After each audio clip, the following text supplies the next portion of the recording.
Hello. Hi. Hello. Hi, hi,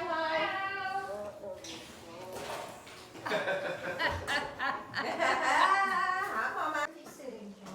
hi. John's gonna sit here. Didn't eat today. Oh, I that tried to one? feed him No, I thought it was earlier. good. Else.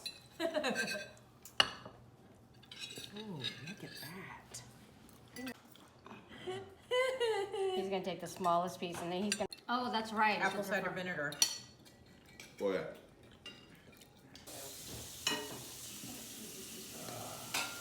Actually, John, you get a lot of your love of sports from your dad. Do you know he postponed our wedding a week because St. Louis was in Pittsburgh? And I didn't even get upset because I knew sports was way up there on his list of priorities and loves. So he's still doing it after all these years. Tell me about Big Daddy Lipscomb. Big Daddy Lipson was probably the best defensive tackle that ever lived. Yeah. Okay, but he didn't have longevity. So who was the best running back you ever saw? Well, Jimmy Brown. Jimmy Brown? Yeah, Jimmy Brown and Gale Sayers. I love Gale Sayers. So how about Elroy Face? Elroy Pace.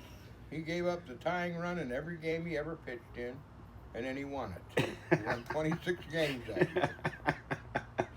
But he was a good pitcher for being 5'8" and a carpenter. Yeah, he was a good pitcher. Did you watch Tom Cheney? Yeah. Tell me about that He set game. the record. Did you watch that game? No, I didn't watch it. It wasn't on TV in them days. Ah. You couldn't watch shit. Did you listen to it? Huh? Did you listen to it? Yeah, I listened to. I never missed a Pirate game. So, why don't you tell everybody about? I'm even curious, about when you started buying me cards and stuff. Well, when you were little and you were old enough to read, you didn't like to read. And I was bound and determined that you were going to get a good education. And I was watching a TV program, I can't remember which one it was, and it was a teacher they were interviewing. And the teacher said, if you want your child to read, don't pick what they're going to read. Pick what they love. Pick what is their passion. And I worked at a little grocery store. I was very young, of course, and they sold baseball cards. And I don't know why, but I would bring the cards home for you. You loved to package, you'd rip it open, you'd pull out the cards, and you'd play with them all evening. And I thought, he loves baseball cards. So as soon as you were old enough to read, I started buying you every comic book, baseball book that I could find. And you would lay on your bed for hours and look at the pictures and read those books. And it's very interesting to me that not only do you love baseball today, but you have a full library in your home with every kind of book imaginable. So I guess it worked. Well, go ahead. Whammy Douglas. Whammy Douglas. Yeah, he was the pitcher for the Pirates back in the 50s. Yeah, his 1958 card. I love it. It's hilarious. Yeah. Was he any good? He was a bum. He was a bum. Yeah, there was a lot of bums come through Pittsburgh. How in about the Bob 50s. Veal? Bob Veal. Oh, unbelievable. One night I was there against the Phillies, and I was sitting above the bullpen, and he come out and warmed up, and he went out in the first inning. He pitched and got rain delay, so he come out to warm up again while the Pirates were batting in the bottom of the first, and he was really humming it then, in a rain delay. So he come out and warmed up for the second inning, and you couldn't even see the ball. He struck out, I don't know, 14, 15 Phillies that night. He got Charlie Callison like 3 or 4 times, and he got the first baseman Allen 4 times. The only guy who didn't strike out was Tony Taylor, the second baseman. Is that right? Yeah, the only guy who He was a solid second baseman, right? he was starting second baseman for the Phillies. How Bob Veal, how was he on the list of fastest pitchers of that time? Oh, it was time. He was way up there. And he was another thing. He wore big, thick glasses like Ryan Dorn. And one day his glasses broke on the mound, and nobody would get in the batter's box. He had to go get him another pair of glasses before. Didn't he hit the mascot once? I think he was like the wild thing from the movie Major League. No, he wasn't really that wild, but he was a little wild. And nobody would get in against him as hard as he threw. Yeah, he was a good pitcher. That was back in the late 50s. Whammy Douglas, Red Changings come to bat, and Whammy Douglas threw at his head. He went down. Next pitch, the bat comes sailing through the mound. Next pitch was at Changing's head again. Next pitch, the bat went sailing through the mound, and the umpire threw them both out of the game. You watched Doc Ellis pitch, right? Oh, yeah. Did you see the time where he beamed like the first 5 batters of the Big Red Machine, and I they didn't see and it. they took I'm him out? telling you, back in those days, they weren't on TV. Yeah. You know, I didn't go to every game. I went to a lot, but I didn't go to every game. And the Candyman's first game, he did okay. I remember listening to that on the radio. Candelaria was a solid pitcher Oh, yeah. when he came up. Yeah. Yeah, he was a really good pitcher. When you had a good ball player in the days that I watched baseball, and you remember them because the rest of the team sucked. Did you ever see Stan Musial play? Oh, I've seen Stan Musial play a lot of times. Very good hitter. He has some of the best stats in history. Yeah. I think he was one of the best players. I don't think he gets enough notoriety myself. Best all-around player I ever saw, though, was Willie Mays. Yeah? By far. Had it all. Speed, defense, bat. Did you ever see Clemente make any great plays? No, he never made any great plays. I saw a lot of them. Didn't he used to throw guys out that were rounding the bag at first after a single? I watched him pick a couple guys off. He had an incredible arm. Yeah. Tell me about the '71 World Series with Earl Weaver was talking smack on him, right? Oh yeah, he couldn't hit home runs, he said. Then he said he couldn't hit singles and doubles. And he just every time he said he couldn't hit something, he hit it. Yeah, he was really a great ball player.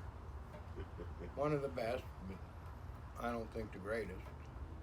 You think Willie Mays is the greatest all around? Definitely. He could do it all. But my era. Yeah, what about Mickey Mantle? Did you think he was better than Mickey Mantle? Oh yeah. Yeah? Yeah. Mantle hit more home runs, but Mantle was not the ball player defensively that Mays was. Not even close. He had a lot of hype because he was in New York. I remember the time when you told me that you had a lot of baseball cards or you had a large collection, and I collected baseball cards too, so I thought, wow, this is cool. And when you had to move everything out of your parents' house and into our small little house outside of Pittsburgh, and the boxes were in the house, in the living room, yeah, I was a little overwhelmed because I didn't realize the extent of your collection. And I didn't know where we were going to put that. And to this day, honestly, I don't know where we put all of those boxes. But they wound up somewhere, and I think you probably still have every one of those cards to this day. I watched the worst team that was ever put together, and it was like in 1952 or 1953. We had 2 sets of brothers in the infield. The O'Briens, one played second, one played third, short. And the Freeze brothers, one played the first and one played third. They couldn't hit their way out of a paper bag. It was horrible. It was just unbelievable. They lost like 109 games out of 140. That was a great team. Yeah, it was horrible. Yeah, I go back way back.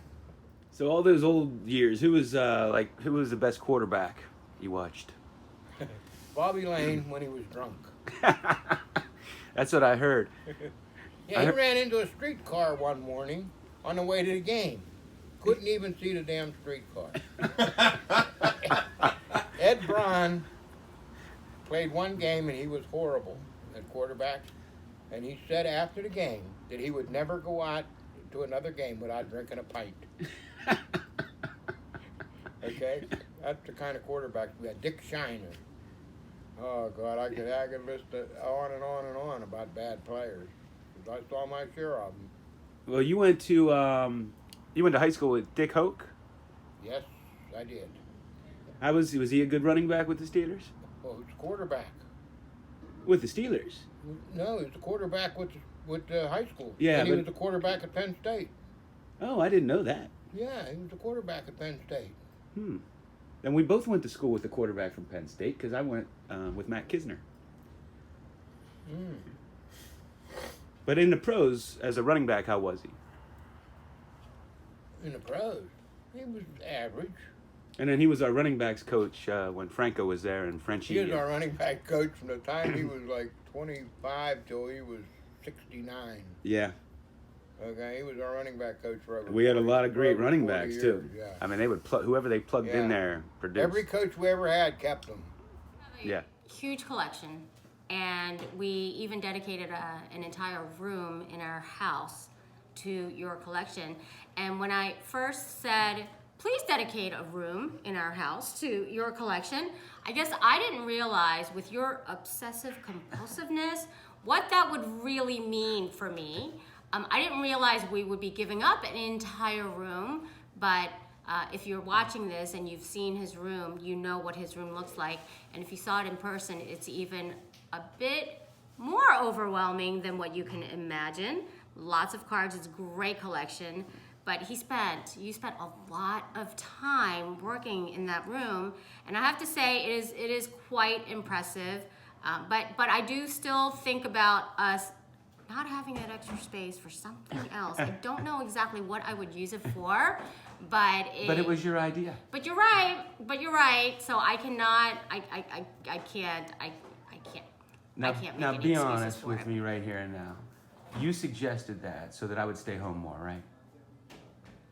I suggested it because because you were traveling so much and you were back and forth, that I wanted you to have a space that felt like it was yours. And in that place, because I found the place, I felt like it never really felt like yours until you were able to put that room together. But he was a great hitter. Ted Williams? Unbelievable. So smooth and Prettiest Yeah. swing, huh? oh yeah, great, fantastic. It was next to Bob Skinner. It was the greatest swing in baseball. Really? Yeah. Bob Swing supposedly had the best swing in baseball, but he couldn't hit shit. Who was better, Mickey Mantle or Hank Aaron? Okay, Hank Aaron ended up being better than Mickey Mantle, but Mickey was probably better at the time.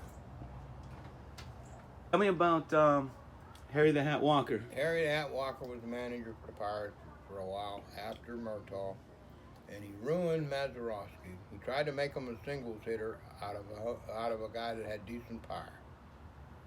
Okay? Because his home runs went from like 26, 27 a year down to 12, 13. Yeah. And his batting average never went up. Okay? But he was a great defensive second Oh, baseman. best defensive second baseman that ever lived. So tell me about my room growing up. My room was messy, wasn't it? I wouldn't say messy. If you picked up the probably 300 baseball cards off the floor, it was in perfect shape.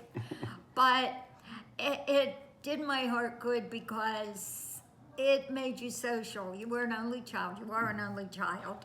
And there were always kids there, boys and girls, sorting out baseball cards with you. And it was a great social outlet for you. And you had a shared interest, and that was wonderful. Yeah, I remember Aunt Renee. I had this very elderly aunt, but she would just go, and so there was that mile walk through. There was a trail through the woods, and she would grab a big stick, and she would take me and my friends and walk us a mile to the stores through there. To the And she had to be flea like in market. her 80s at the time or something. And we're walking, and there's all the little animals running past us and everything. Because, there's no reason we should have been on that trail, to be honest. Like, looking back on that, that's like something you see out of movies where kids are abducted and stuff. Because it was like in the middle of nowhere. But I would But- make that trek every single day, and I'll never forget. My neighbor Eddie Zimmerman and I would go down, and he had an older sister. And we would go down every day. We would take change and we would buy baseball cards. And his older sister would always have us pick her up smokes. And we would walk down to the store and we'd be like, we want a pack of Newports or whatever. And the woman would say, who are these for? And we'd say, oh, my older sister. And, okay, and they'd sell them to you. Well, it was a different time back then. You could take a walk in the For woods. sure. Yeah. But the reason Aunt Rainey carried a stick is she had been attacked by a wild turkey taking a walk through the woods one day by our house. Yeah, I mean, it was real country. But they had a flea market at the fire hall on Sundays, and that's where you would go to look for your cards. Yeah, and Eddie and I set up one time when we were little and we would sell. And then we had stacks of cards that we wouldn't sell, but we had them with us, you know? And people would say, what about those? We was like, we're not selling those. And then Right. we'd take every dime we made and we go buy other baseball cards. I know. Today, the best center fielder I ever saw was the Quail, Bill Verdon.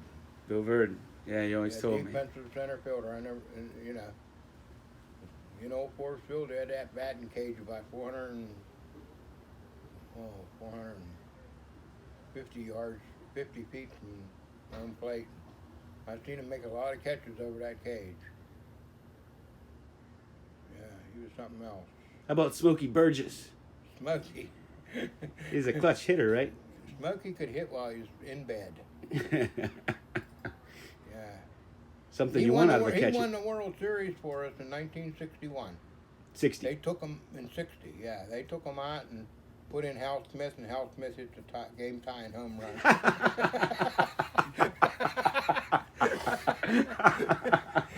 He always claimed that it was him. He won the game. That's funny. Yeah, yeah. Tell me about Al Oliver. Oh, he was a hell of a player. Yeah. Yeah, good first baseman, good outfielder. You think he should be in the Hall of Fame? Oh, definitely. But he would probably never be. Yeah. He was a good ball player.